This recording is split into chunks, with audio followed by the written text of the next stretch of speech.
In 2011, I came back from living in Dubai, and I had met Pierce Brosnan over in Dubai, and he was there. He was going to do the sequel to the Thomas Crown Affair in Dubai with Catherine Zeta-Jones, and my manager had told him to look me up. Anyway, I came back in 2011. I moved back. I didn't, actually, that's not true. I didn't move back. I came back here to sell off the last few things I had, and I was living in Dubai, and my buddy and I were going to get a place in Beirut. And I was here staying at my buddy's house, and I was just getting rid of the last few things that I had. I had a house up in Arrowhead, and I got a call from the Sheikh that Dubai was crashing. This was, it was 2009, the end of 2009, November, I think, of 2009. And I got a call from the Sheikh and told me that Dubai was crashing and to not come back right away until everything got figured out. The rest of the world crashed in 2008, but it took Dubai another year before they crashed. Anyway, I was here in the United States, and it looked like I was going to be here for a little while until the Sheikh figured out what was going on.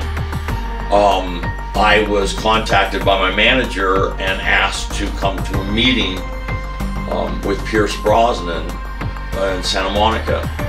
And so I went and I talked to him, and he had always wanted to do a series about a private detective like me. And so we worked it out, and then I got together with my manager and Carrie Seelig and Beau's manager, Beau St. Clair was Pierce Brosnan's manager, and Sony Pictures signed us. Actually, everywhere we went wanted to sign us, and the managers and agents and all figured out where they wanted to go. And we wound up at Sony Pictures, and for 4 years they signed an option. They just kept re-optioning the rights to My Life Story to make a series with Pierce Brosnan. They hired one of the top writers, Jack Olesker, I believe was his name. He had created ER, the television series, and he wrote a great script, and Sony Pictures flew Pierre Morel, who was the director of Taken, the movie Taken about human trafficking, and they flew him in to Hollywood to meet with all of us to be the director of the pilot for the TV series.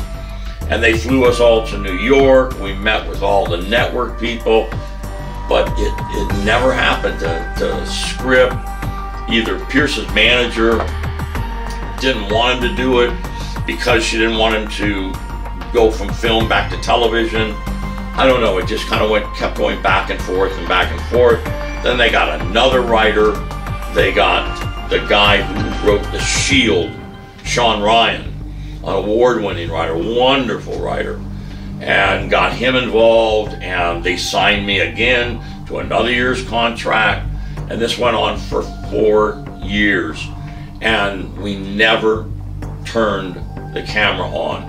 I took everybody training at the gun range, at a Navy SEALs gun range, got everything ready to go. I mean, we were ready to start filming, and the president of Sony told me, we were walking on the lot, and he said, "Logan, we have never spent $1.2 million on a series and never even turned the camera on." And he was possessed and wanted this show done so bad, and it just never got together. So I finally refused. They wanted to sign me again for a 5th year, and I said no.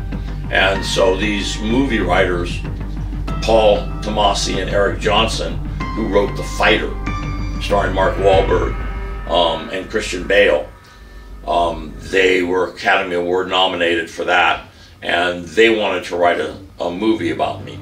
So I gave them the rights to write a movie on a particular case that I did. One of my first crazy, wild cases of repossessing 13 motorcycles for an insurance company, Harley Davidson's. And the only thing the insurance company didn't tell me was that they all belonged to a motorcycle gang, a deadly motorcycle gang. And I got them though. I got each one. That's a long story.